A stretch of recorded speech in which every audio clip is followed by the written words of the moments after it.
What is this place? Suit lady, where am I? You're in the most secure facility on the eastern seaboard.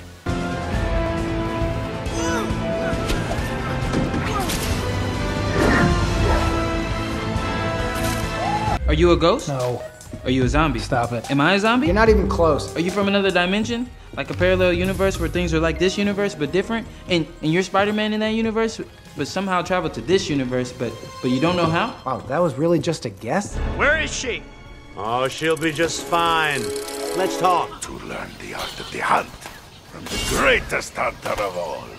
Hai semuanya, selamat datang di Watch Mojo. Kami akan menghitung mundur pilihan kami untuk 10 teori penggemar paling gila tentang film Spider-Man yang ketiga, Spider-Man No Way Home. Jadi menurutmu, film Spider-Man ketiga akan seperti apa ya? Pastikan beralih ke komentar dan beritahu kami. Ayo kita mulai. Nomor 10, Kraven si pemburu. Rest now, my brave.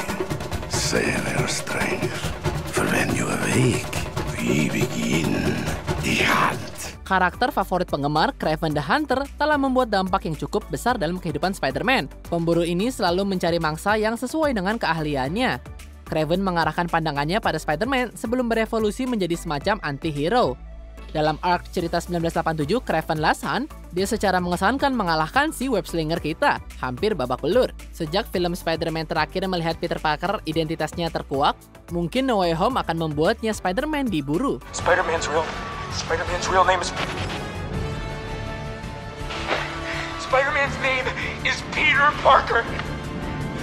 What the... Hal ini menyebabkan penggemar berspekulasi bahwa Kraven akan masuk ke filmnya. Dengan begitu banyak penjahat yang dikabarkan muncul di No Way Home, dia mungkin gak akan masuk di film ini. Meskipun kita gak akan keberatan kalau dia dapat cameo di film ini, tapi tetap aja kita pengen dia jadi main villainnya. I promised to show you a true hunt.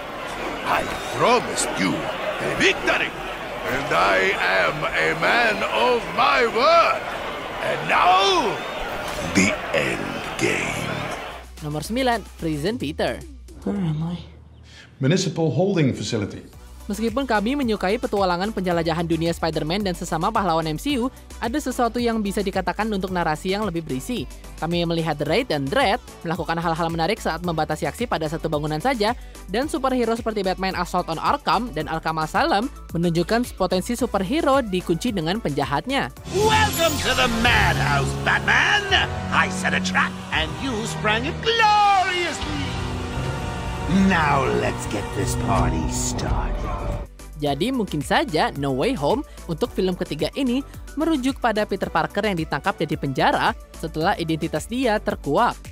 Melihat Parker menavigasi populasi penjara dengan beberapa orang yang ditempatkan di sana mungkin akan sangat menarik. Ini akan menjadi penyimpangan besar dari formula MCU, tapi akan menjadi pengalaman yang menegangkan dan hebat. Relax. This, it's not on you. It's on our little spider friend.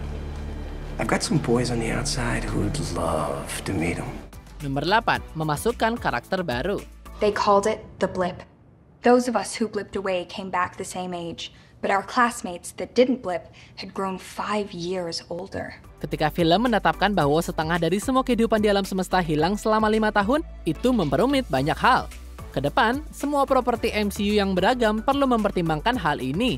The Blip juga dapat menciptakan kesempatan untuk memperkenalkan karakter baru, terutama jika cerita kamu berlatar sekolah menengah. Sampai saat ini, ada beberapa karakter kunci yang hilang dari grup teman Peter. Harry Osborn dan Gwen Stacy adalah salah satunya. Peter Parker. It's like seeing a ghost. Hey Harry.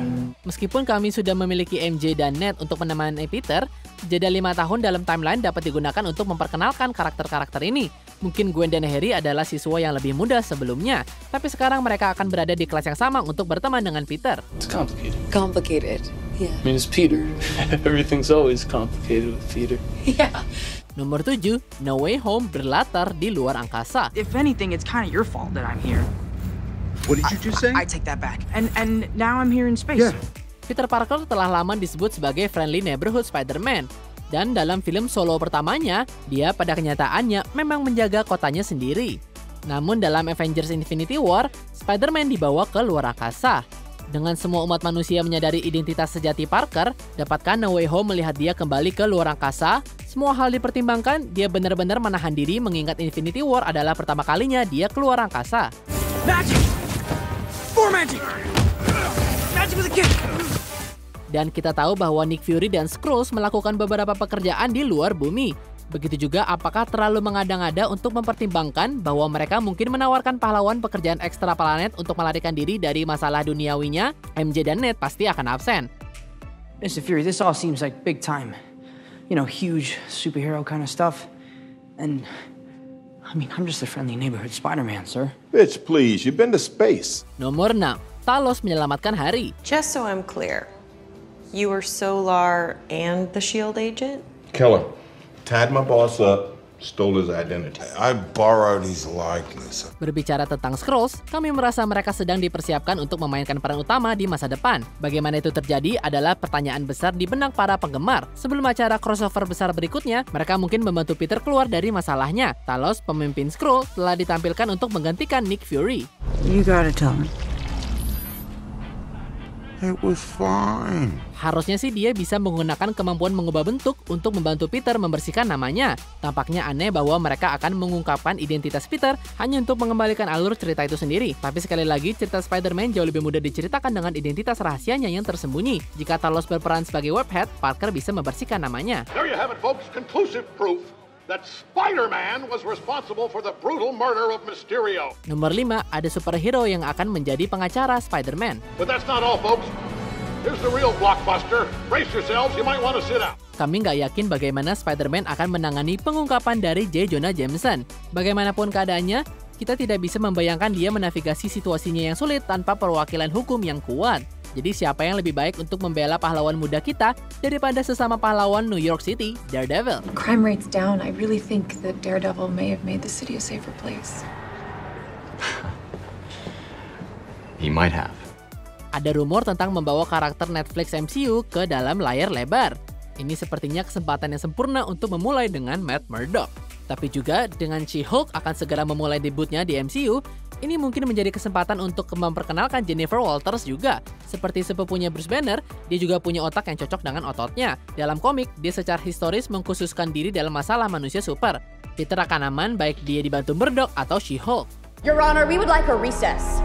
No need, I'm done. I think he is too. Nomor 4, perkenalan Miles Morales.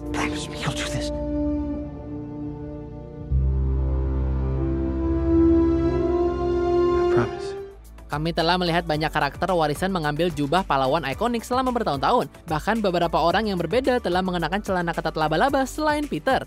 Dan beberapa karakter warisan telah membuat dampak besar pada dunia komik dalam setelan Spider-Man seperti Miles Morales. Setelah kesuksesan Spider-Man Into the Spider-Verse, tampaknya nggak terlalu mengada-ngada untuk melihat Morales melompat ke live action. Pamannya, Aaron Davis, sudah diperkenalkan di Spider-Man Homecoming. Inklusinya membuka jalan bagi debut karakter MCU. I don't want those weapons in this neighborhood. I got a nephew who live here. Miles juga bisa masuk dari multiverse lain. Jika Peter sibuk dengan masalah identitasnya, mungkinlah ini saatnya Miles datang bersama Aaron dari alam semesta lain. My name is Miles Morales. I was bitten by a radioactive spider, and for like 2 days, I've been the one and only Spider-Man. I think you know the rest. Nomor 3, masuk ke multiverse. Who are you again? This is Miles, and he's gonna save the multiverse. Yeah, man. Berbicara tentang Into the Spider-Verse, film itu benar-benar luar biasa. Dan karena Sony tidak memiliki masalah untuk mereboot franchise Spider-Man-nya, ini adalah kesempatan untuk kejahatan lintas realitas.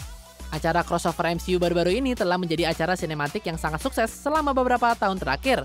Tapi jika mereka menyatukan Tobey Maguire, Andrew Garfield, dan Tom Holland untuk film Spider-Man First Live Action, itu akan menjadi momen superhero yang paling keren. There are multiple realities, Peter. This is Earth, Dimension 616. I'm from Earth 833. I'm sorry, you're saying there's a multiverse? Sementara para aktor yang tadi kita sebut belum fix, kami telah mendengar bahwa Jamie Foxx dan Alfred Molina masing-masing kembali sebagai Electro dan Dr. Octopus. Kedua penjahat itu berasal dari dua realitas Spider-Man yang berbeda. Jadi casting ini tampaknya menunjukkan bahwa No Way Home bisa menjadi petualangan yang mencakup multiverse. Semoga itu benar ya. Nomor 2, adaptasi One More Day. I had this plan with this girl that I really like and now it's all ruined. Gak banyak cerita dalam sejarah Spider-Man yang lebih memecah belah daripada One More Day. Meskipun terdengarnya kalau One More Day ada fansnya, Kalau kamu melakukan polling kepada penggemar buku komik, mereka secara universal membencinya. Dalam komik, setelah Parker mengungkapkan identitasnya, Bibi May terluka parah oleh salah satu musuhnya. Dalam keadaan putus asa untuk menyelamatkannya, dia membuat kesepakatan dengan iblis untuk menulis ulang sejarah pribadinya dan menyelamatkan May dengan biaya pribadi yang besar. Dan Peter Parker MCU sudah mengungkapkan identitasnya. I am Spider-Man. And I've really messed up. Wait, you're being serious right now? Mm-hmm. You're not joking with me? Like you're 100% serious because it's not funny? No, I'm not joking. Jika Bibi May terluka juga, Peter bisa beralih ke kekuatan magis seperti Doctor Strange, Scarlet Witch, atau seseorang yang jahat untuk membantunya menyamarkan dirinya dan menyelamatkannya. Tapi tentu ada biayanya. I tried to be gentle, to nudge you awake from this ridiculous fantasy, but you'd rather fall apart than face your truth. Sebelum kita lanjutkan, pastikan untuk berlangganan ke saluran kami dan tekan tombol bel untuk dapatkan notifikasi tentang video terbaru kami. Dan kamu bisa dinotifikasi di semua video kami. Jika kamu menggunakan handphone, pastikan ke pengaturan dan aktifkan notifikasi. Nomor 1, realitas baru dan pemisahan Sony. Kamu mungkin ingat bahwa selama beberapa bulan di tahun 2019, Spidey dikabarkan meninggalkan MCU karena perselisihan antara Sony dan juga Disney. Don't pretend you thought this through. I know you didn't. You could not have possibly thought this through. You can't be a friendly neighborhood Spider-Man if there's no neighborhood. Untungnya, kedua perusahaan tampaknya mengatasi perbedaan mereka untuk membuat tetap menjadi bagian dari keluarga MCU. Tapi mengingat betapa rumitnya hubungan itu, apakah Sony membuat rencana cadangan untuk Spider-Man? Mungkin mereka mengembangkan strategi keluar untuk mengambil karakter ini keluar dari MCU. Come on, we got a situation. So you've done there's in trouble. What's your plan? Go. Jika No Way Home melibatkan multiverse, bagaimana jika Peter Tom Holland berakhir dalam realitas baru tanpa jalan kembali? Pasti sedih melihatnya pergi, tentu saja. Tapi melihatnya di layar dengan Venomnya Tom Hardy mungkin akan menjadi lebih seru. What the hell are you? We are Venom. Apa kamu setuju dengan pilihan kami? Jangan lupa subscribe ke Watch Mojo dan nyalakan notifikasi untuk semua video kami.